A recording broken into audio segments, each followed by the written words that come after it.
Ladies and gentlemen, welcome to Hero Movie Podcast, your greatest source for superhero movie discussion in the multiverse. I am your host, Adam Portress, and joining me today, you stick around, he'll make it worth your while, Sweet Sean Kovacs from the internet. Boy, I sure hope that this podcast is Beeves.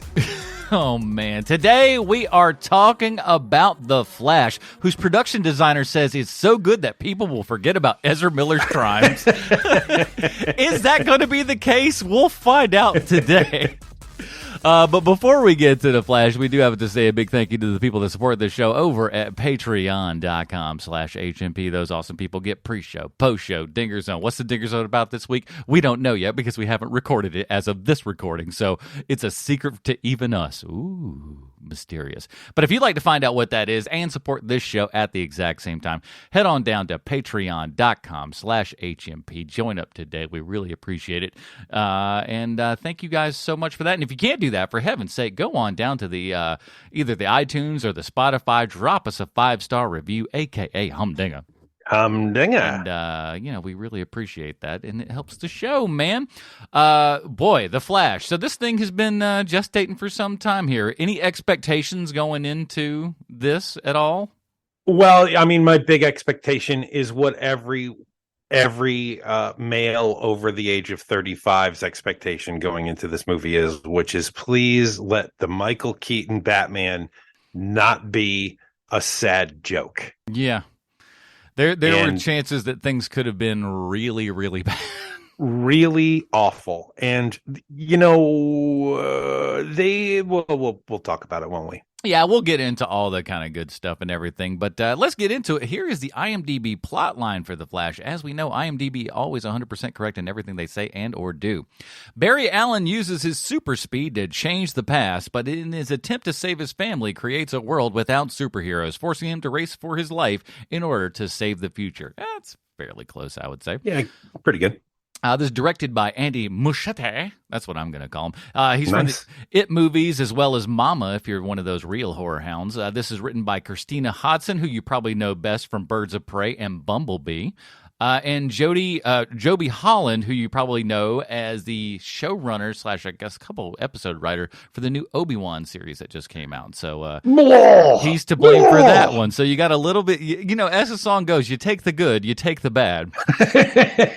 You put them together, and there you have The Flash. And he's probably writing the reboot of that as well. To some degree, though, that is a lot of the case with this entire movie as well. There's a lot of the good and the bad in it as well.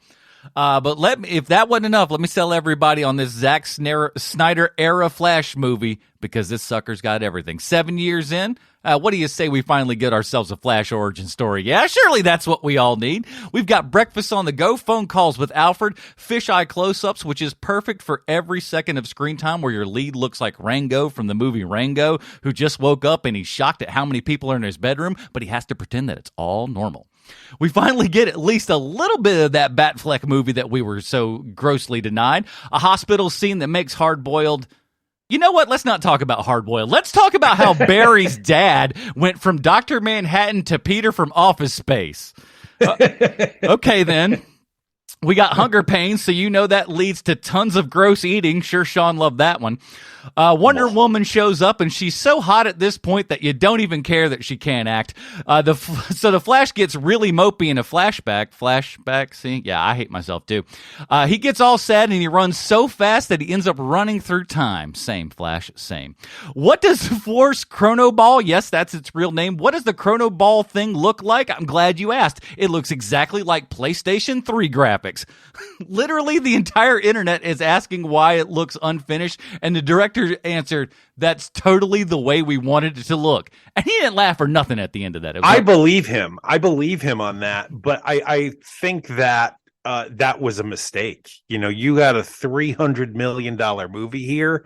Maybe you don't go cheapy on the visuals on your $300 million movie. We got a couple more renders out of this before we get it to where we really want to be, but the time is here. Let's go. We got an Iris West phasing for beers. This get out of jail free card will be redeemed more times than you'll be able to remember. We play a game of how quickly can I be convinced to ruin all of time and space. So he does just that and gives us some Back to the Future 2 action. We get an 18-year-old Barry who's still an annoying little prick, but even still, you like him better than adult Barry, which, let's be honest though, doesn't seem like an adult in nearly any way possible. We got to get young Barry flash powers, so in this 7 years deep origin movie, why not as well put in a sequel and take away Flash Prime's power when Flash Jr. gets his powers? It's almost like they've been working on this film for the better part of a decade. We got Eric Stoltz, Kevin Bacon, here comes Zod, but in this timeline, no one knows who Superman is, but they all know who Batman is. He may not be your number one, but he's on everybody's top Batman of all time. That's right, Michael Douglas shows up looking like Sean Connery in The Rock. We got a fight scene to 25 or 6 to 4, which I, could pretty much get a, what did I write there? I'm skipping that. We got spaghetti timelines, the Keaton Batcave, including the best Batmobile that's ever been. Y'all can fight me on that one. Danny Elfman getting some of that sweet, sweet mailbox money. We got Kar Zor-El, and let me tell you, she's absolutely fantastic. More on that later. We keep shocking a man till he comes back to life, because that's what you do. Arts and crafts times, lightning fingers, multiverse muckery, CGI heroes of glory days past, cameos from all the JLA members except for Cyborg. I think he was busy drowning in a sea of tears of anger. So we do all the things, we stop all the stops, everything is status quo, and then bam, George Clooney. This movie's got everything except for the Flash kissing himself, which I gotta be honest, I was absolutely waiting for that to happen. This movie's got everything. So that was absolutely a banger. Your wrap up was absolutely a banger there. So first things first is that we need to mention the fact that there's going to be spoilers. After that, I want to say, when you are DC and everyone keeps telling you that your collateral damage is awful, how do you fix that? Do you have him save a dog or a cat? No. How about we have the Flash save 10 babies and a rescue dog, all in the opening scene. And there's something really great about that. Of the see, we're doing it. Everybody, shut up. We're doing it. He's fine. I love that. I love the fact that there's a the baby CGI looks like Baby's Day Out CGI. I love that. It's so bad. Those babies look like Baby Bink. They do. They look awful. They make the baby in American Sniper look real. I thought that was a real baby the first time I saw that movie. You know what I didn't think was a baby? Any of these babies. But all of that is great. I love that. I love the first third of this movie is my favorite part of this movie, because it's so bonkers. It's kind of wonderful how crazy the first third of this movie is, the first act. Mm-hmm. It's like, for a movie that costs $300 million, they are going for it, and I'm all about that, even if it doesn't all work, which, let's be honest, about 50% of it doesn't work. Yeah. And it doesn't matter because it's so bonkers. Him looking through the time stream, and he can, and only his head pops out, and I was like, this is the movie we're seeing. little peek of the face out there. I kind of like that. It's some fun stuff. We get 10 baby Binks, and we get crazy Barry head. It's marvelous. It's that the first third of this movie, I was like, man, this might be the greatest movie ever made. And then, unfortunately, the movie continues. But that and then first there's another third, 2 hours. That first third, man, it is a banger. And I love the fact that there is so much attention paid to the minutia of Barry's life, when you're like, literally, like the everyday routine of his life. We're in that for so long that I was like, this is going to be a 2-parter. This movie, I legitimately thought this movie was going to be 2 parts, and that they just didn't tell anybody. But that isn't what happened, and so I'm very pleased by that. But that would have been holy hilarious cow. if this would have ended just like whatever that last film that I just watched. That was just like totally left for cliffhanger. I've got to tell you, man, the last 3 weeks of our show, of our dumb podcast, we have had 3 of the craziest things that we've ever spoken about back to back. Across the Spider-Verse is bonkers. Mm-hmm. Message from Space, get out of here. That's one of the craziest things we've ever seen. And then the first third of The Flash, man, just absolute crazy. The back half is crazy, but maybe in not the best of ways. No, the back half is crazy in a really bad way, and we'll get into that because there's a whole lot that I'm just like, why? Why did you choose that? There's 1,000 other things you could have done, and you chose that. And say, anyway, yeah. We'll get to it. The baby's falling out of the hospital. I was like, this might be the greatest movie I've ever seen because it's so crazy. They put a baby in a microwave. Come on. What are we doing? It's so good. I even like how when he goes to take the baby out of the microwave at the end, there's a bing. Ding. Oh, so good. It's like, did y'all just microwave that baby? So good. Even if, listen, I'm going to put this out there. I don't think you should microwave a baby, even for a second. Man. Some say take a hard stance on things, but that is a hard stance by sometimes you. I have to, got to put your foot down. I don't, even 1 second, unacceptable to microwave a baby for 1 second.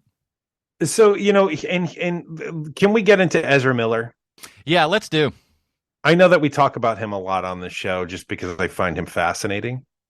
Yeah, it's like watching an active car wreck a lot of times. It really is, man. And, the thing about it is that he is pretty damn good in this movie. I know that you're not a huge fan of his, but he is playing 2 different roles in this movie of the same person. And not once, not ever did I mistake which one was which. And it's not just because of the hair. Like the performance is so different between the two characters that I was pleasantly surprised. He is a good actor. He's going to need a lot of time to go away and figure things out, and hopefully it's just mental illness that he has to deal with, and not like that he's just a horrible person who can't ever be changed. Yeah, but seeing him in this, it was like, man, it's a shame that he's not going to be the Flash, because he is good as Barry in this, but we're never seeing that dude again unless there's another stupid multiverse thing 10 years, 20 years from now where he shows up again. It's so weird because there are indeed moments in this where I did fluctuate, where I was just like, oh no, here's some really good acting. There are moments in here where I am like, I'm 100% on board. I'm like, oh, he's doing really well. And then like sometimes even within the same scene, it's back to, and you're like, oh, no, we're back to this again. And it's an inconsistency within the performance, and I'm sure there's a lot of, and I'm sure you can also look by a lot of different hair, not just between old Barry and young Barry, but a lot of different hairstyles and stuff like that. There's a lot of reshoots on this, and where you can just go like, oh, that's your secondary hairstyle right there. That was not your first one, or whatever order. It ain't one of the originals. What I heard was that there was that the director's cut of this movie is 4 hours long, and that's taking stuff out, scenes out from before we get to the director's cut. So I would imagine that there's probably altogether there's a 5-hour version of this movie. Yeah, no one needs to see that. Honestly, even 2.5 is pushing this thing. Yeah, this could be, and honestly, if you would have kept this to just 2 hours, I think it would have had a really nice, brisk pace to it that would have it would have made it seem a lot more fun. And and some of the emotion, and here's the thing, a lot of the emotional stuff and like things with mom and stuff like that, those really work. And I think they work really on account of Ezra Miller, like you said, is a good actor when he's honing it in. When he's not, it's like, it's really off, and it's like, oh, this isn't even what it doesn't seem like the same person sometimes. But those scenes are quite effective. It just feels like they were trying to maybe fit all the other stuff in. I'm not sure, but I want to like him, but also they shoot him in such a weird way that I hate. I hate the way they shoot him. It's awful. And I know that like it's the look or whatever that they're kind of going for, but this almost fisheye lens that they put on him and keep right up in his grill the entire time. He already looks like a fish in real life, people. Why are you going to be doing this to the man? He already looks a little bit funny, and then you're going to like put this wide angle lens and shove the camera right into his face. And again, he has that constant look of like he's woken up and there's a boatload of people in his bedroom, but he needs to pretend like it's all good. And whoa, what's going on? Like that's his default look for everything, and it drives me up the wall. But at the same time, too, maybe that's his resting face. Exactly. I think that is the problem. Is that like he's constantly being half spooked. But like then you go over to like Young Barry, and that like that's where I also just go like, no, these are like choices that he's making, and that annoys me even more. So it's not like it's just like, oh, this is what they did it on purpose. And I just let me ask you this: we know Barry Allen to be a very smart individual in comic lore and TV shows, all the in the past. Forensics, yeah. Do you believe that this man is smart in any way, shape, or form? No, not at all, and not in any way. And I've got a question on your question. Mm-hmm. I didn't realize it till this movie. Maybe you remember. I did not. It is so very, very clear that the actor Ben Affleck, when he's playing Batman / Bruce Wayne, does not like Ezra Miller. Oh, I don't think so. Yeah, and it becomes clear in the performance, because when you see Ezra Miller playing against, Ben Affleck. Not Ben Affleck, but like other actors. I'm trying to think of the perfect example here. Michael Keaton, right? Okay. So when he's acting against Michael Keaton in scenes, you can tell that Michael Keaton is pretty much okay with Ezra Miller. Maybe Ezra Miller was on his best behavior. They clearly have to have shot for a couple of days together, whereas Affleck feels like he stopped by for a day or two. Affleck really, it comes through in the performance. I do not like this person. I want to be done with this thing. Whereas with Michael Keaton, you called him Michael Douglas, by the way, at the top of the show. Yeah, because that's his actual name. I was going to say that's not wrong. Which is hilarious because Michael Douglas's real name is not Michael Douglas. It's a very Jewy name, and he's like, nope, can't have that. Right. I'm going to pretend I wasn't offended by you saying Jewish. I had the Jewish friends who have said these words, and I go, you know what? If that's fine enough for you, we're brothers that way. Okay. So as long as you're okay with it, I guess that's fine.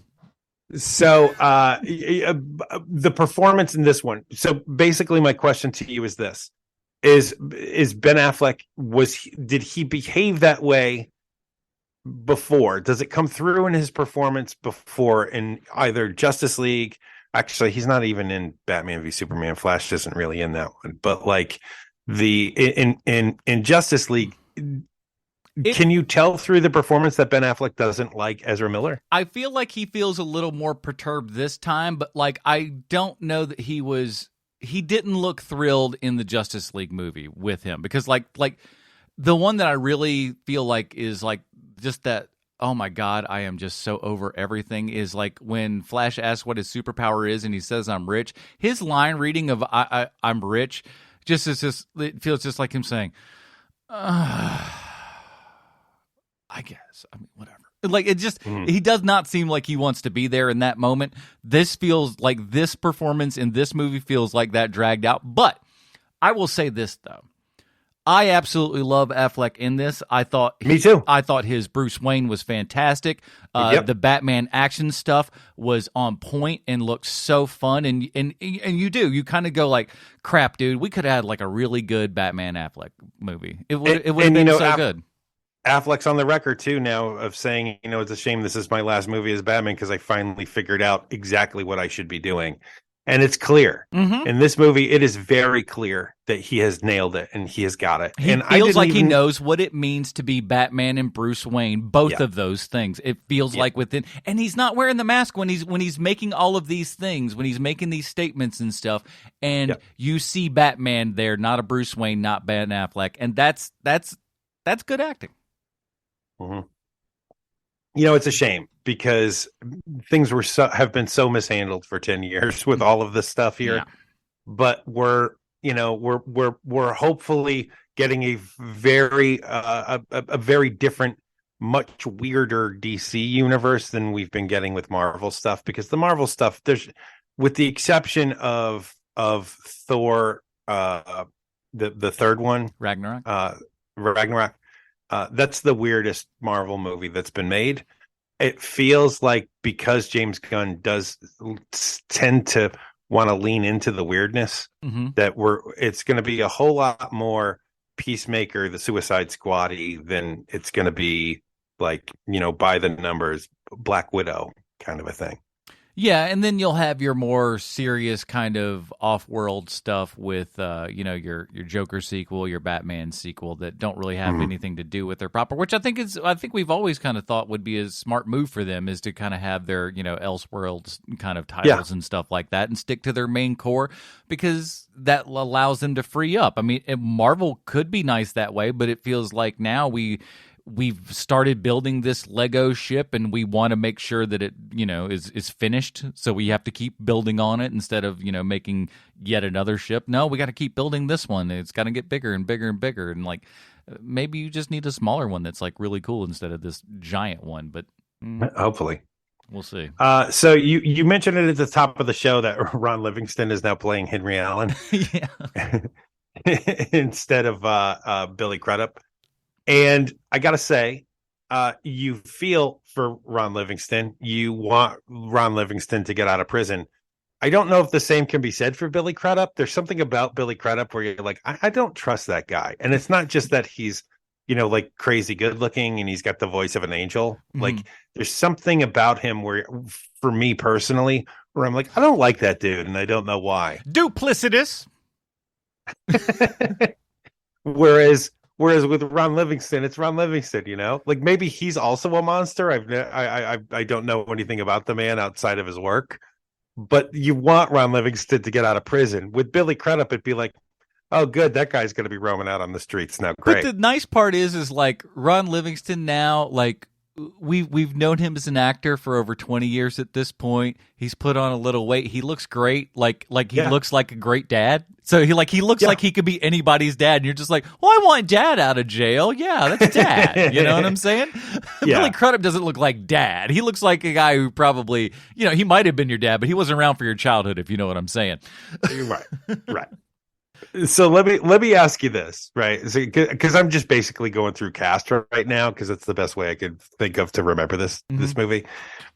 Who do you think put in less effort in their performance in this movie? Is it Jeremy Irons or Michael Shannon? Oh, I didn't mention this, and I should have. Michael Shannon right now, I don't know if you know this, has become an internet meme of the highest order. So in conjunction with a lot of things that people are doing for press, they go out and just do different junkets. Some of them do the Tonight Show, Today Show, whatever. You go out and you go do your things. One of the things now that people do for junkets and stuff is swing by the Criterion offices, and they go into the Criterion closet, and that's where all the Criterion movies are, and they get to pick out a whole bunch. Michael Shannon has just recently gone and taken a tour of the Criterion closet, and it is glorious. I suggest everyone just go on YouTube and take a look at it. But when he finishes up and everything, he just goes, I'm such a lucky boy. And just like in the weird, just off. Like, I love Michael Shannon. I think he's an amazing actor. I also think he's probably a little somewhere on the spectrum, just a tad, because there are moments where he is just like, it is just like, you gotta, are you doing this on purpose? It seems like such a weird character, but I bet it's him in real life, because a lot of like great actors are like that. They're not like real people in the real world. They're just amazing actors. They can channel something, you know, on screen, but in real life, like Robert De Niro, I don't think has an actual real personality in real life. I just think he's like a wet blanket. Michael Shannon may be that same way, where it's just like, I'm not sure that this guy even knows who he actually is at this point. The thing about Michael Shannon to me is whenever I see him in an interview, he sounds like the real version of Buffalo Bill from Silence of the Lambs. Yeah, I'm just going over there. I could totally see him saying things like, "Is she a great big fat person? It is. Can you help me get this couch in my van?" Yeah, and no, Michael Shannon. No, I won't help you get that couch in your van. And he's played tons of roles like that too. So it doesn't exactly help his case either. They're just like, you seem like a creepy, weird guy. But it also it looked like they got him into a booth and took his head and like did all the mocap and stuff like that, and then just pasted onto a body. I don't think he was on set. So you think that you think the winner of the I'm doing less is Michael Shannon over Jeremy Irons. Jeremy Irons, at least, like, he gets to be the guy in the chair, so at least he shows up, like, he doesn't have to mess with anybody. That was his day. That was his day. And maybe even his half day, to be honest. So he rolled through that real fast, and like he was delivering his lines. He wasn't doing much, but he was there. He had things to do. He had to click some buttons. He had some business to go about. Whereas I think Shannon was just looking into a monitor, and they're just like, we'll scrap this onto something later. He does not want to be here with this boy. Oh, and I think Gal Gadot has shot all of her seeds for all of these things at the exact same time. I don't know why I feel that one too. It's fine by me. And please keep the camera on that lady. That's not bad. It's not bad. But my God, man. But you were right at the top of the show when you said she can't act. She is not an actress. You want to look past it, and you want to just get through all of it and just go like, no, second, we'll give her benefit of doubt, and after a while, it's just like, gosh, you're just really good looking, aren't you? How many times do you think that they just hand her off lines because they want to hear her say these things? Like just look into the camera and say these things. And she's like, "My, what a lovely lace doily." And they're like, "Yep, okay, here's another one." And cut. That shirt makes you look like a lumberjack. Thanks, Gal Gadot. They shoot her a lot like they shoot Harrison Ford and all in that Apple show, where it's just like, we're just shooting you, we're getting all around you coverage, and then everyone else will do the scene without you here. Bye-bye. But we'll keep looking in your direction as if you're still sitting there, but you are most assuredly not. My word, though, I haven't been affected by the beauty of an actress in a very long time, except for her. It's crazy. But that was fun. There's a lot of Flash sex talk, which is weird. Yeah, the lasso of truth is just awful. We got it with the Batman joke. That was fun with him. That was funny. You went one too many when you had Barry start talking about how he's never had sex before. That is absolutely wrong and a lie. Someone who looks like that kid, there's a lady out there willing to take a shot at him. I don't care who you are. I don't care how crazy you are. When you look that way and you behave that way, there's certain women who are you can even start a cult, one might say. Yes, exactly. Exactly. And I do have to say, I think it's very funny that the character of Barry Allen is played by Ezra Miller, who is so clearly an Ashkenazi Jew. And then his mom is played by a smoking hot Latina lady. Yeah. And his dad is Ron Livingston. That is not the way that person comes out. Yeah, none of these people look like they belong. Like, this is a weird family that y'all put together and just like, that looks real. Like, no, it most assuredly does not. Those two don't make that child. That child is clearly, or even the young child, even like none of them look. No. Yes. Just so bad. It is really terrible casting. I was waiting for him to start speaking a little Spanish just to be like, I was waiting. We're I gonna was we waiting. gonna get in on some of that Spider-Verse action. We got a Latino mommy in here, and now we're gonna start talking some Spanish, boy. And you're like, no, please, God, don't. And thank God they didn't. But Yes, thankfully, no. I felt it. I was like, oh no, please don't do that. There's a couple of things that I want to bring up. If we can start jumping around, do you mind? No. So a couple of things I want to bring up about The Flash. If you have watched any amount of the television show The Flash, you know that JJ Jitters is a big part of that show. Yeah. Can we see a Flash property where a significant amount of time is not spent in a coffee shop? Why are we in this coffee shop for this long?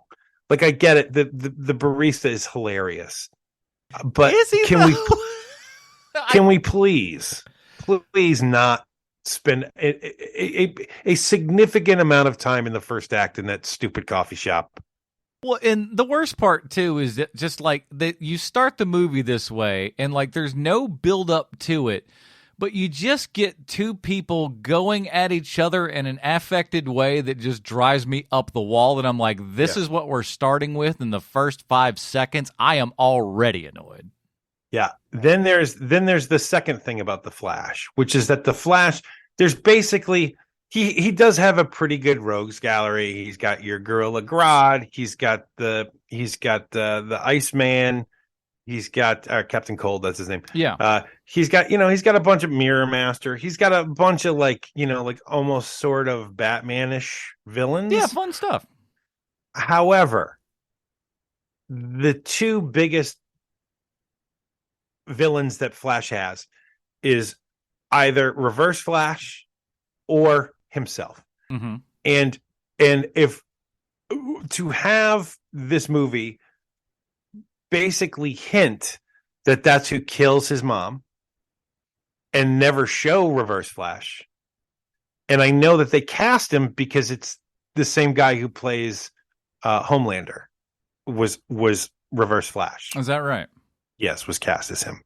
And so I'm sure there is a bunch of stuff that we're going to see in some sort of release at some point that you can spend more money for to see him as Reverse Flash. And quite honestly, I am here for that. I would love to see that. Well, I want to push back a little. And again, this is only on account of what I heard here. So I don't, not for nothing. And I only seen the movie once, so I couldn't tell you. But as is my understanding, the kind of what we assume to be like the Reverse Flash that's coming, that hits him off path or whatever the hell it is. No, that doesn't. That's who kills his mom. Well, we never figure out who does that. Like that. Well, that's what I'm saying. It is heavily okay. implied that it's Reverse Flash who does it. Okay, I got you. I see what you're saying here. I thought we were talking about a different point. That's on me. I'm sorry. But who knocks him off the path is himself. Yeah, okay. Because when you have a Flash movie or TV show, you're either going to have Reverse Flash or you are going to have a different version of Barry Allen that's evil as the villain. I mean, it's just what happens. You're making a Superman movie, Lex Luthor's going to be in it somewhere. I mean, It's just what happens, right? But when you have almost 10 seasons of a Flash TV show, maybe having a bad version of Barry be the bad guy of the movie, not so great an idea. Maybe you go in a different direction with that. Maybe just a thought. Yeah. And it's one of the things that was a real bummer, quite honestly, because the second that Barry starts, that younger Barry starts using, like, slipping into the Speed Force, mm-hmm. It was like, oh, that's their bad guy. Like instantly, like, oh, that's going to be the bad guy. Okay. Yeah, they don't make too much of a thing about it, but like, and that's I liked in concept their idea of the Speed Force and some of that stuff just from a visual perspective, but it's you hate the execution. Yeah, the execution just wasn't quite there. It felt like a half-baked idea that really did kind of just need to go back, because there were a couple of moments when, like, I think the initial blue hit and like the audio again, I went to a theater with Atmos, so it was like really good audio and everything. Yeah. So lot of good stuff with that, and then you just like, oh, but the visuals just fall a little short of where they ought to be, especially again for his movie that's as expensive as this one was to make.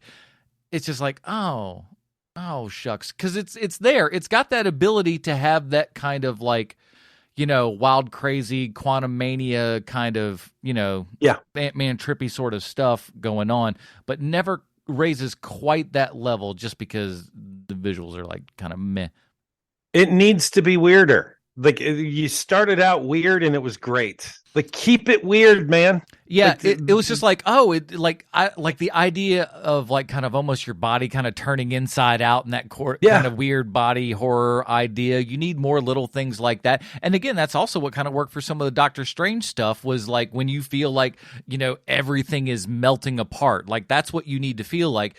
Right. This going into, the chronosphere or whatever, it felt like it was far too easy to do, number one. It's just like, just barrier. There's no effort. Yeah. Close your eyes real hard, run for 5 seconds, and you're in this, and you can spoil up everything. But again, I go back to the fact of Barry being a smart person, but yet at the same time doing every stupid thing imaginable of all time. Like even a dum-dum would he literally talks to Bruce about how it's an awful idea, and 5 seconds later is doing that exact thing. And then you're like, what? It's maddening. They don't even, do the thing that regular screenplays do, which is that if you want to show that your character is very smart, but just socially inept. Yeah. And they give you all of the socially inept part of the Flash without any of the intelligence of the Flash. And to take that character that was set up in the Snyderverse Justice League, I get that it's a kind of a hard road to take, just because they made him the comic relief of the Justice League, right? Again with middling effect. Well, also the movie's like so dark to begin with, so like we're gonna try to shoe in a little bit of humor, and even then it's like it's forced and everything and doesn't really work. So you can't have any dramatic layers to that character at all, because he's one of the few who's not on the brink of destruction at that point. But what you can do to that is basically what they did in the comic books for the Flash, which is that he puts on a persona when he's with the Justice League, because he knows that that's what the Justice League needs.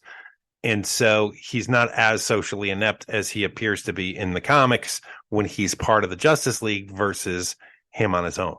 I would love to see. I'd love to see a really clever way like to do that. If around that group and everything, or if, for example, like he was outside of that, like, I don't know, somewhat competent and everything in life, but then when he gets around all these superheroes, himself, because he's kind of, unexperienced and everything, that's when he gets all fumbly and weird. Like, that's an angle, maybe. I don't know. It's just like, I never once feel like this is a guy. He's never a superhero to me, ever. He's just a guy who can do the stuff. But I don't look at him and go like, that's the hero of this movie. No way. Oh, he can do the stuff all right. in HMP parlance. Yeah. So let's get to the reason why we all saw this movie in the first place. We talked about Ben Affleck. The Michael Keaton of it all. So Michael Keaton, as I've stated 1,000 times before, as anyone any white male over the age of 35 will tell you, is a treasure. Agreed. And he is miraculous in this movie. He adds a level of competence to this movie that is sorely lacking whenever he's on screen. I'm not a huge fan of seeing him at the beginning where he looks like the Big Lebowski, but after that, it's great.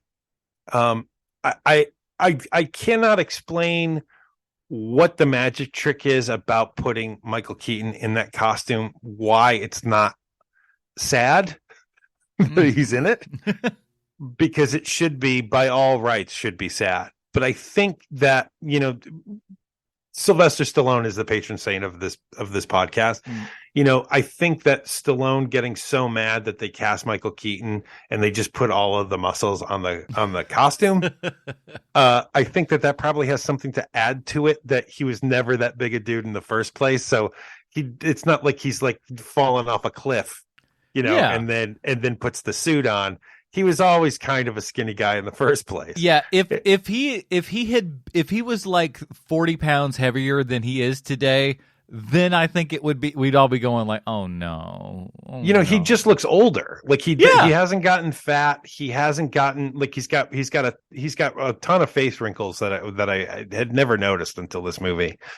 But but that's it. Like he's not fatter. Like his eyes still have all of the intelligence that they had 30 years ago, 40 years ago. It's still working. There's still a working actor behind there. He's pumping it out, and it's good. He's like, it feels like he showed up to work, essentially. Yes. And he is clearly doing the same performance that he did 1,000 years ago. Like it's the same performance. And that part is interesting. I do like that you can kind of feel the sandpaperiness of it when he has to say the line, "You want to get nuts? Let's get nuts." He doesn't want to say that line. And I agree with you, Michael. Don't say that line. Yeah. But they gave you the money. How much money do you think they had to give him to get into the costume? Okay. Here's the thing. Here's the tough part about this question. Because 10 years ago, this would have been a very different question. Yes. He's back on track. This is Oscar nominated Michael Keaton. Yes. I'm saying he don't get into that suit for less than 15. Oh wow, you think they gave him 15 million? I don't know, man. I don't think you're wrong. But I also think that there was a much bigger plan for Michael Keaton before James Gunn came into this. Because I know that they wanted to make Michael Keaton basically like Samuel Jackson in the Marvel movies. Yeah. Where he's no longer in the suit, but he is the guy who holds everything together. Mm-hmm. And now that James Gunn is in this, James Gunn was like, we're not doing that. And James Gunn said, I'm taking Michael Douglas back out to this tool shed and I'm shooting him in the head. Well, Michael Keaton was basically like, I got my money already. Thanks. Bye. Bye-bye. Which is great. And that is exactly the way that should go. But I think you're right. I think it's around that. It would not surprise me in any way to learn that because they're not giving him a piece, right? Like they learned that with Jack Nicholson. No, and according to the box office, he ain't getting. Even if he got much of a piece, he'd probably rather have taken the upfronts as opposed to the back end. Right. But this movie doesn't have to be successful monetarily. It has to be successful with their IP so that they can move forward. And I don't know if they've done that with this movie. No, we'll keep that up for the back pocket for a second. We'll put that at the end. I don't think you're wrong by any stretch of the imagination. As I said when we were off air, you know what? No. Keep going. We'll stay with Michael Keaton for now. I guess. Keep going. I liked Keaton being in this stuff. I liked what he was. I would rather him be in it than not be in it, I guess, with the movie that I saw. Yeah. That said, and we'll get into more of some of them later, this movie felt so ham-fisted in the member berries. It was awful. And there were some moments where it felt just cringe beyond cringe. And like you said, like that, and I love the line. I love the come on, let's get nuts, everybody, let's get nuts. It's great from the original movie. I don't need it here. I don't need you to repeat those lines. I don't need to have everybody go, hey Bart, say the thing. We don't need them to say the thing, man. We don't need him to say the thing. Him showing up's the thing. We got the thing. Thank you for the thing. We don't need to do it again. And I don't know. Did you hear cheering in the audience when that happened? I didn't. It was a peep, not a peep. No, but there's also that strange. Also, you ruined it in the trailer a billion times, so you can eat, rocks with that one, buddy. I tried to make that one nice, didn't I? Eat rocks, baby.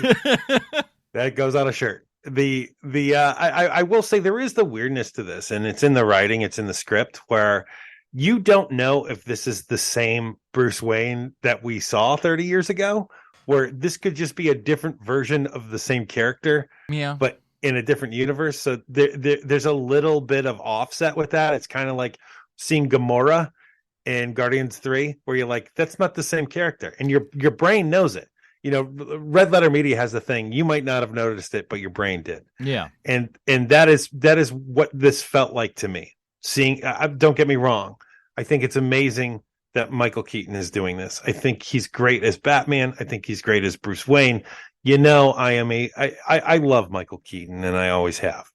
But there is a little thing in my brain going, is this the same one? Is this the same? And I think that's the thing that keeps most people from going, yeah, that, and the fact that they let you know that he was going to be in it for 2 years before the movie came out. Yeah, because otherwise, at this point, I don't know.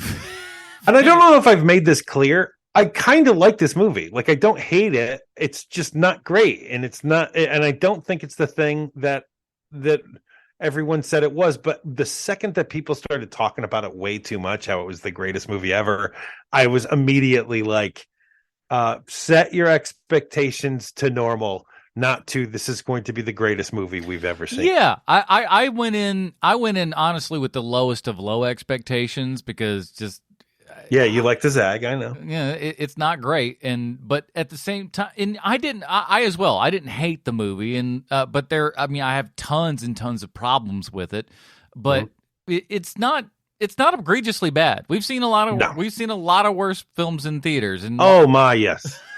So this is like, but and almost to a degree though, because of the amount of time that it's kind of been in the kitchen, it had to be at least halfway decent. Because it's you've done too much. Can we go backwards for a second? I'm sorry for taking us, but I'm going to take us off on a tangent. No, here. That's all right. What do you think the worst movie we've seen in the movie theater for this show is? Because I have a front runner. I mean, Bloodshot's up there. That's exactly what I was going to say. So Bloodshot is the winner. Bloodshot is the worst movie that we've seen in a movie theater for this show. For this show, yeah, it's pretty close, yeah. I can remember thinking it, and I know that we all did, that because the pandemic hit and literally you couldn't go to a movie theater, like the next day after I had seen Bloodshot, and I know that we all thought this, like, please don't let Bloodshot be the last movie I ever watch in a movie theater. I was lucky because, like, I had access to a movie theater, so, like, I purposely watched one more thing, so I don't remember what it was. I think it was The Invisible Man, but it was just like, I don't want that to be. That's a really good movie. I don't want that to be the last one that I do, and Invisible Man was something that we had, so I'm like, I'm going to watch this. And it was great that I watched it, too. I wonder what Bruce would say, but I think he would also say Bloodshot. I really do. It's pretty bad. Terrible. The movie is terrible. The only other one that like sticks out in my brain hardcore, and I think I covered it on the Film Find way back when, but there was this movie called Nine that was it was done by the same guy that did Wanted and everything. It was a stop motion film. Oh yeah, where it's like a little sack guy. It's a little sack and he's got a zipper. Yeah. I've seen it. I Wanted to Die. It was like, I thought like this movie is leading up to some sort of like, existential thing of like, hey, we're all just kind of going through this world, and like it's just crap. It ends, and you're just like, this is the biggest waste of time. And that was the one where I was just like, I was just mad at the movies and life in general after that film. But the closest that I've come to that since has been Bloodshot, certainly for this show. Boy, yeah, it's got to be Bloodshot, right? Yeah, I think so. And most of the other like real bad stuff we end up watching at home, where you can just pause and get a belt of whiskey and come back to it. So we get to the Batman universe. We find out that everybody knows Batman, although there doesn't seem to be any other superheroes in this universe from what that Barry finds himself in. Yeah, they specifically kind of talk about metahumans, which I thought was interesting that they use that term in this program. Yep. Especially with all the TV stuff, and I'm sure they wanted to go away from that, but they're like, hey, that's just kind of what we call them over here. But they talk about the metahuman stuff, so... But then we get, and so that'll give us a nice transition to where we don't have a Superman on this, but we got his cousin over here. That's exactly where I was headed. That and before we get to her, because I know that you have a lot to say about her, and I do too. But we get Tamora Morrison, on the phone. Oh, yes. On the phone, talking to Barry, and he's like, and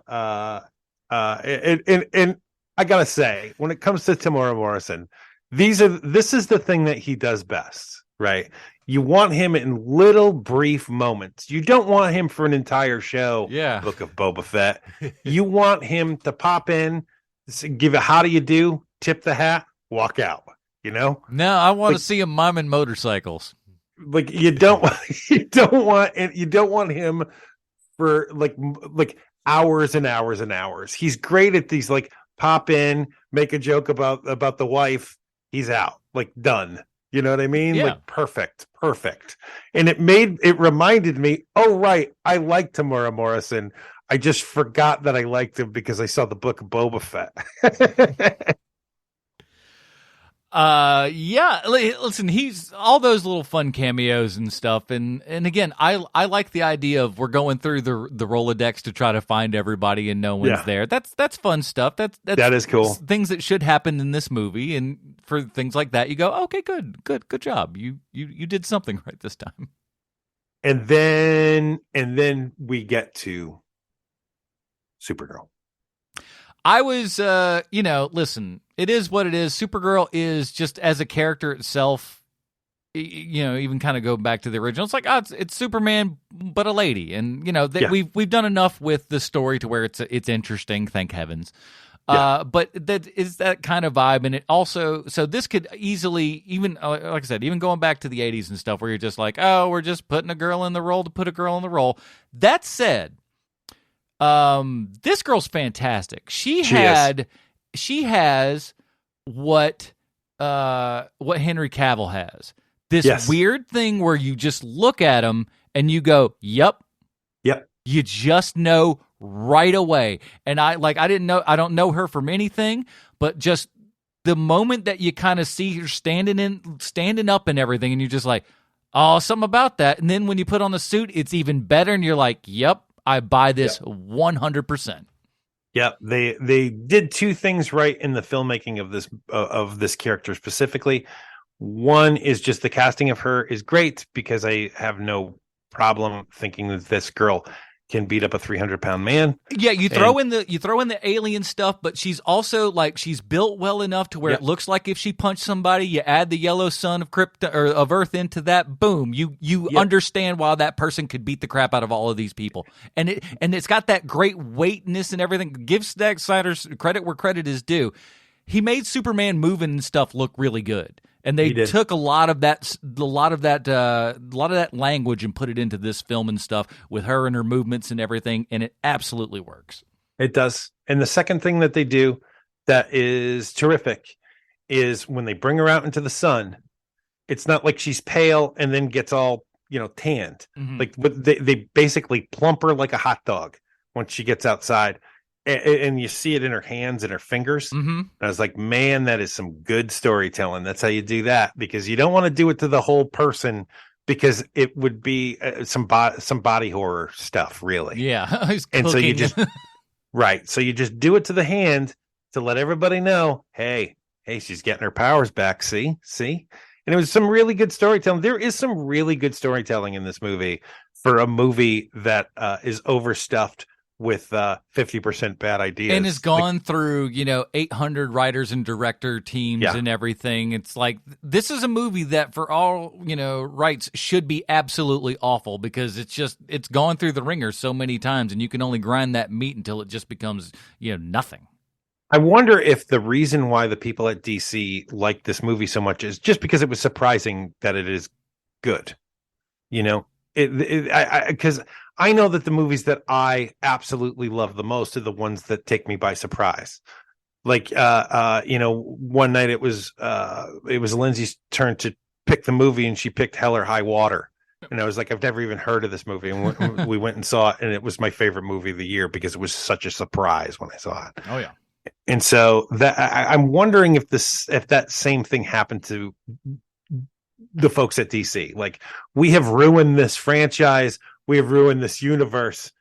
Let's throw on Flash and see what happens. And they're like, hey, this is pretty good. you know what, this might be my favorite movie, like that kind of thing. Yeah, happens, it's like we have to finish this on account of we have thrown way too much money into this for far too long, and at the end of the day, they got to make calls to investors and say, like, here's what we spent, here's what we made, and eventually, you got to pay the piper. And the movie needs to come out, or you need to scrap it and take a big loss. And like they don't like it, those on paper for sure. Especially when you're trying to, like, I'm sure, lure James Gunn over with a boatload of money and stuff like that. So you want to make sure as much of your stuff is profitable all the time. They threw up a Hail Mary, and you may not have gotten a touchdown with it, but you got a solid first down and a little more. Yeah. And also, we have not spoken about this person at all, this actor at all in the movie. The actress who plays Iris West. She's fine. She's okay, but they give that poor woman nothing. No, exactly. That's why I say she's fine. It's nothing. like there's nothing for her to do in this film, so I can't feel one way about her or the other. I'm like, what makes it a real bummer is that you can tell that within the screenplay, I don't even know if they end up shooting the scenes, you can tell that there is a sort of a back and forth with this character.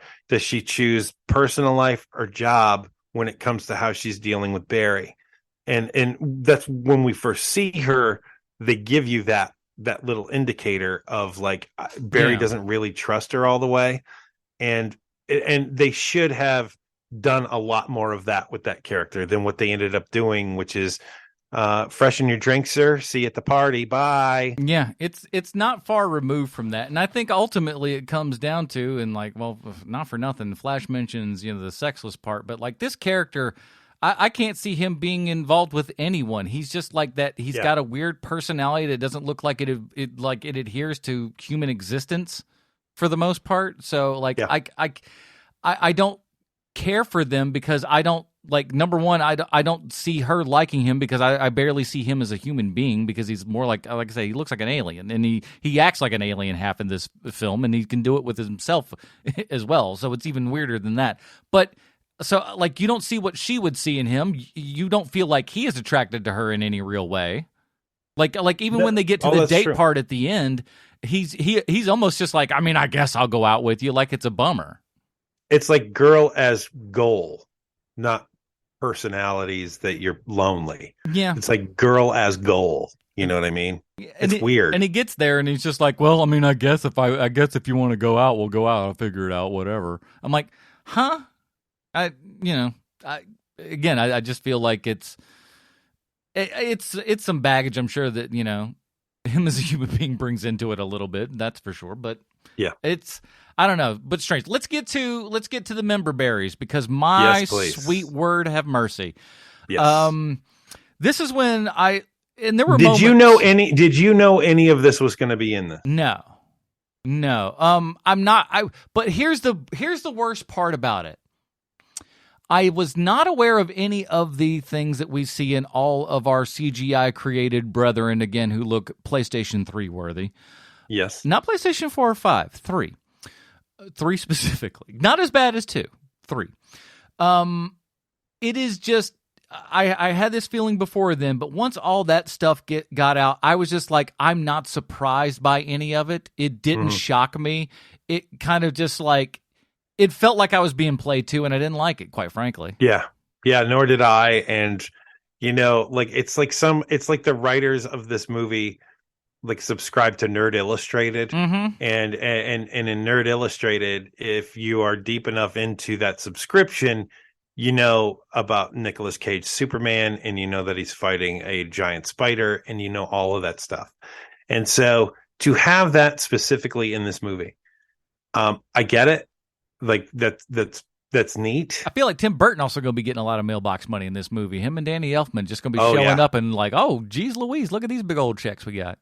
Oh yeah, but I think that, as neat as that is, when 2 weeks ago we just saw Across the Spider-Verse, where they go all in on that stuff instead of the 1 foot in the water, one still on the beach that they do in this movie. Yeah. It was super disappointing. You did a thing that we all kind of already knew. And again, if this if this happened, I'll even say 15 years ago, but like even 20 years ago for sure, if this would have come out, like it would have blown minds, because we all know about it now. Like the internet is here.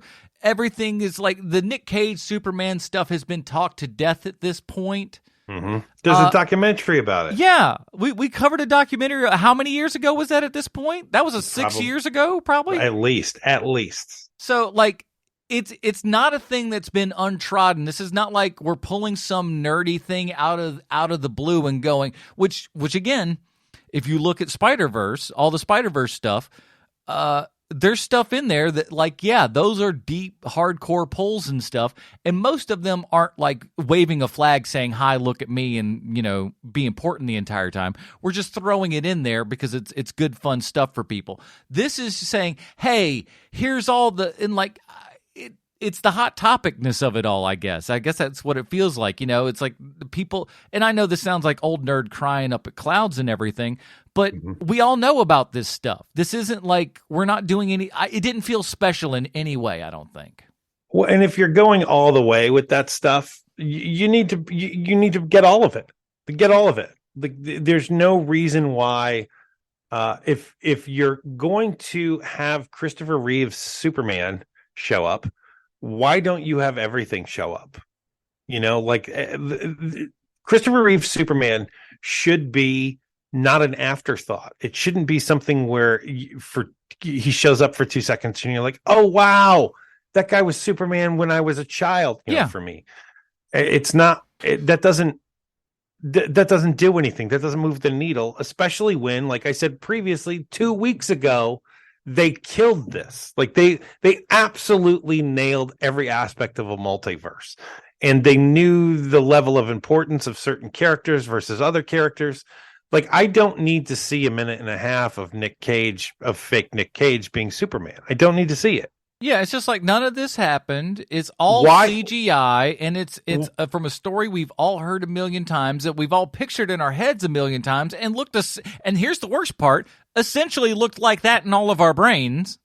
Yes. Because it wasn't quite, was that wholly different than what you had thought when you had heard this scene described?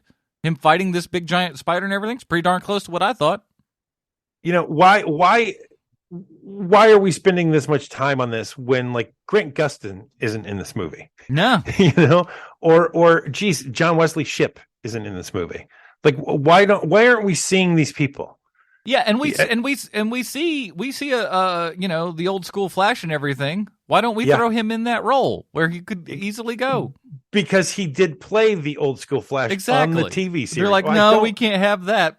I don't get it. I don't get it. Yet the Flash, Ezra Miller's Flash has appeared on Grant Gustin's The Flash, as I saw on a clip on the internet. So, the reverse. You know why? Happened. Because the show got it better. The show got Crisis better than this movie gets Crisis. Yeah, I never feel yet. He's going back and he's destroying God knows everything at this point. But yet it never really, the world never feels like it's going to hell in a handbasket, I guess. Yeah. It all kind of seems localized stakes in a weird way. Yeah. You don't feel any stakes of this movie.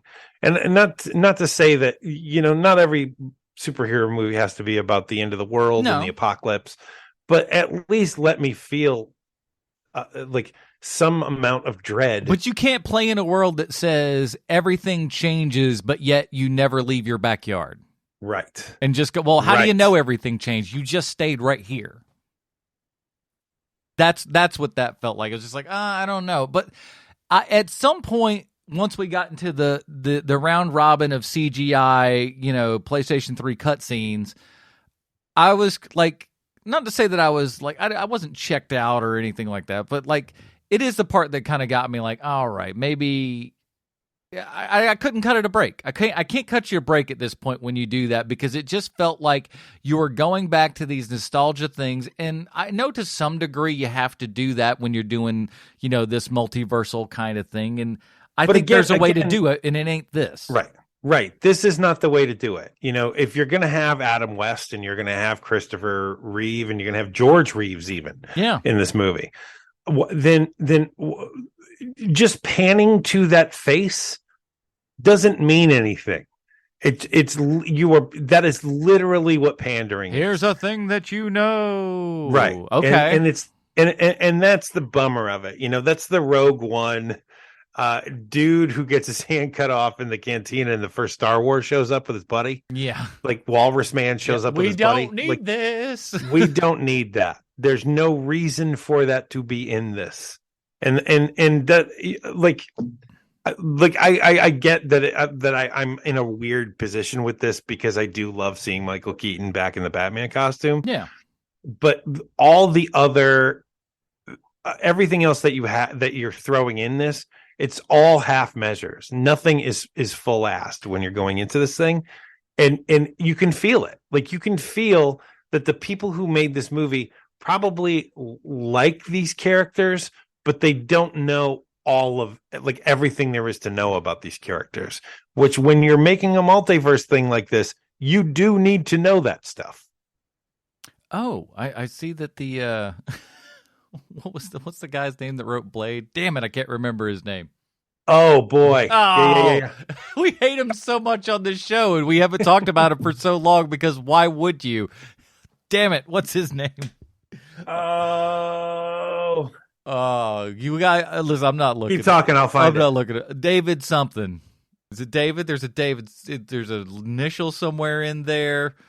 Oh, I hate that guy so much. Just keep going. I'll find it. Go. But that's the level here. It's like we know a couple of these names, we know a couple of these references. They won't have anything to do with anything else that we're doing, but we got those names, and that's David S. Goyer. David S. Goyer. There we go. I knew there was a David. I knew there was an initial in the middle. My favorite thing is that when I'm re-listening to this tomorrow, I would know tomorrow. Oh yeah, when I'm listening to this in the car, screaming at yourself, you idiot! Screaming You idiot! at myself. Why did you not know this? Exactly. Big giant dummy. All right, so let's talk about mid credits sequence here.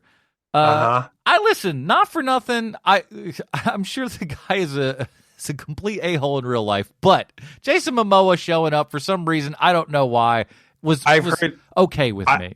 I've heard literally the opposite. I've heard he's one of the easiest people to work with. Maybe he's a great guy. I don't know. Maybe he's so good at all the performances that he puts on that I've been sold a bill of goods. I hope that's true. I hope he's amazing. I hope he's a great guy. But he comes off as a real douche. Like there's a lot. I mean, like the idea that he wrote the script like a treatment or something for for Aquaman's next movie, and the villain was climate change. Well, I mean, so Christopher Reeve did the same thing with Superman 4. Yeah, not unprecedented, that's for sure. Yeah, I mean it's the way it is. But, like Lou Ferrigno wanted to add a love interest for the Hulk. I mean, but then the Hulk gets a girlfriend. Like, no girlfriend for the Hulk. Did you just do Deaf Voice? I'm pretty good at it. He didn't hear me. But it's ultimately, where was I going with the last part? I just completely hit you sideways with calling you out on the Deaf Voice. No, this was fine. I thought his scene was fine, and at least you feel like he showed up to work that day to have some fun. Yes, he's literally smashing his face in water and making bubbles. Yes. I'm like, that guy showed up to work today and he's having fun. So I like the fact that he actually did lie in that puddle. I was like, wow, I'm surprised he laid in that puddle. The Rock wouldn't lay in that puddle. Exactly. I was like, you know what? Like that. It's weird Vin that Diesel wouldn't lay in that puddle. Nope. That gave me a little bit more respect for this guy because it felt like, oh, he's willing to get down in the dirt and make fun of himself and have a joke. And again, that's how you win me over a lot of times. It's just like be able to, make fun of yourself and go, I get the joke. It puts me, with dudes especially, obviously, it gets me on your side all the time where I'm like, okay, if you know who you are and the reputation that you're received as and can just go into it, I'm fine with you. It goes a long way. You know what I always think of and I'm sorry I'm taking us off on a tangent here for a second. I always think of 90s alt rock comedian who she was in everything for, like movie, Janine Garofalo. Yes. I always think of Janine Garofalo's bit where she's talking about how she is pro lesbian. She herself is not a lesbian, and she goes, "Look, I get it. All right, I get how you could be confused. You look at me and you think like, well, maybe, but no. And I always think of that whenever I think of like, oh, she knows it. Like she gets her thing. Yeah, like, she knows her own public persona, and she's literally setting that up. Like I love when people do that. And so whenever I see something like Momoa like lying face down in that puddle, I'm like, oh, he gets it. Yeah. He knows who he is. That's awesome. He knows who he is. Channing Tatum plays dumb sometimes because this is like, that's probably what you think of me. And so it's a lot of fun. And you know when Vin Diesel's like, listen, this is where we're taking the Fast and the Furious franchise. It's like, oh, really? Because of all those great movies you wrote? How about we settle down, Vin? And that's the best part. Ain't none of those things even his ideas. It's all like the Chris Miller, the guy who's been writing he wrote like 6 of those things. They're all garbage, but like they are. It's just that one dude who's doing. It's not like even Vin Diesel's coming up with any of these ideas. He's literally just going, say family a bunch. It all adds up. Why not? And then we get what Here's the thing. I think many people will say our post-credit sequence here is a bit of a throwaway. I say I hope this is where the reality lies, and this kind of closes this book, because I think we all thought at the end of this movie we're going to have some sort of thing where we kind of are bringing together, or dissolving this one and bringing into the James Gunniverse everything. The new swath of DC will be able to go through this, and that doesn't exactly happen, but I think maybe that it does happen, in as much as Flash shows up, he thinks everything is fine, and this Batman is played by George Clooney. I love the idea that we just sent him in to the Joel Schumacher verse, and that's where he stays, is over, which frankly is a good place for Ezra Miller's shenanigans is over. Agreed. In a Joel Schumacher world, to be sure. Yep. That's the future for this character that I want to believe actually happens, is he stays in Schumacher world and we never hear from him again. He becomes like Judy in Family Matters. She goes upstairs one season, you never see her again. What Clooney was fun. I mean, at least I that is another thing that made me respect George Clooney even more, is when it was absolutely not his fault for that Batman movie being as bad as it is, but him taking the lumps and just saying, listen, it's all on my shoulders. Respected George Clooney for that.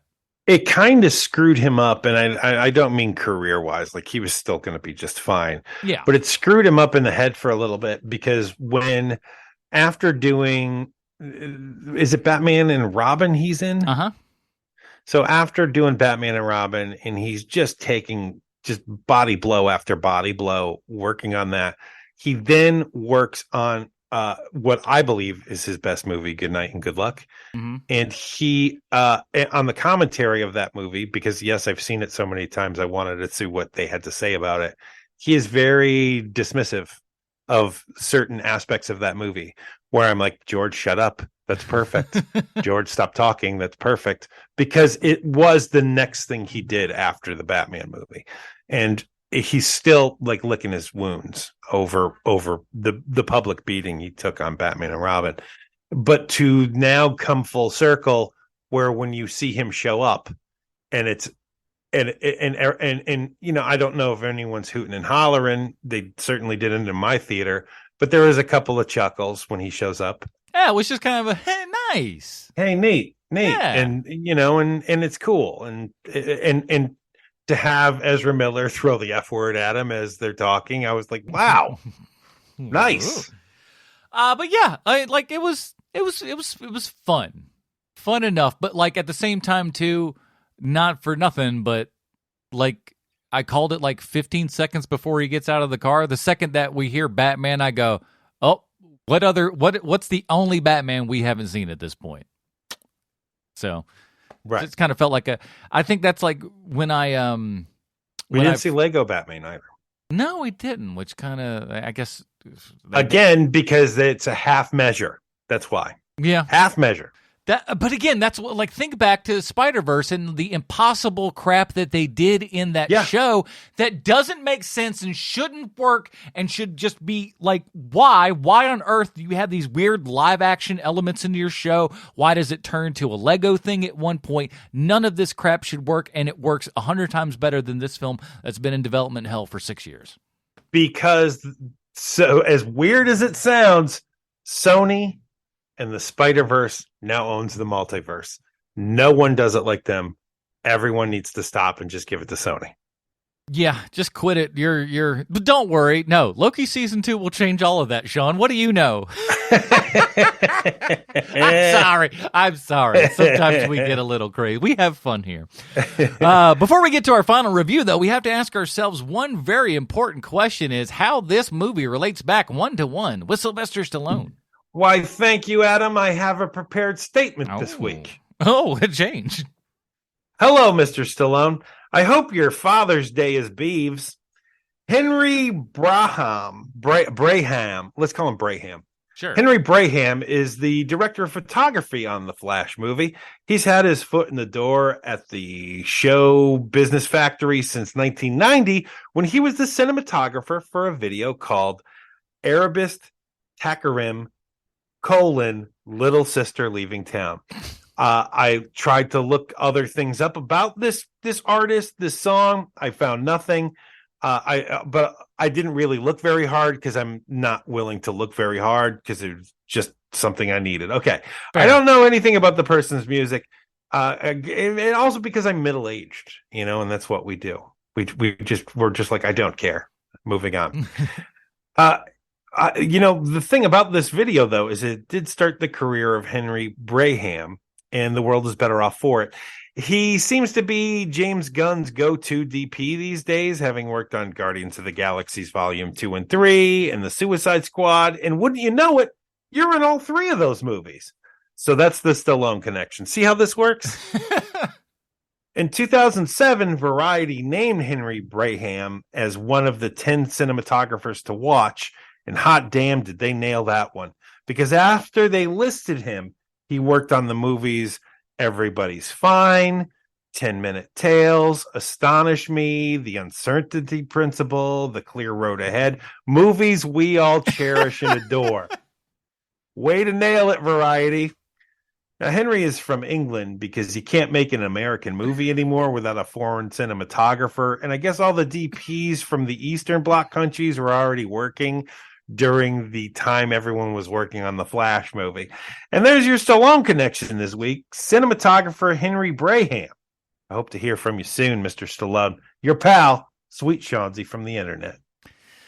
All righty, everybody. It's been a long time in the works, but did the Flash fall or fly to the top? I don't know. I was trying to come up with a speed thing, but it just didn't happen. Sometimes you just don't hit them. So, Sean, where does the Flash fall on the Robin rating system for you?